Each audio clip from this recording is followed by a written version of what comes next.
सत्याला शब्दाची धार।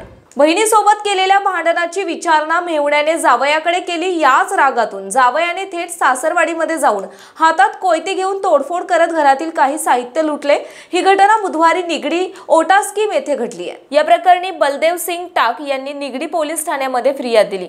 फिर्यादीवरून पोलिसांनी खलन सिंग, भारत सिंग बावरी, लखबीर सिंग बावरी, कृष्णा सिंग बावरी, सोनू सिंग बावरी हे सर्व राहणार एरवडा तसेच ओटा स्कीम येथील राम कौर राजेंद्र सिंग जुन्नी यांच्यावर गुन्हा दाखल केला आहे।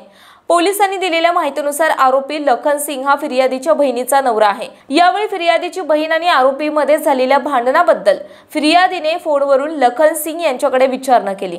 याच रागातून लखन सिंग आणि त्याच्या इतर साथीदारासोबत येऊन थेट सासरवाडीत धडक दिली। यावेळी हातात कोयते घेऊन घरातील साहित्याची तोडफोड केली। तसेच घरातील कपाटातून 20,000 रुपये, 40,000 रुपयांची 1 तोळ्याची सोन्याची बाळी असा ऐवज घेऊन ते तिथून निघून गेले।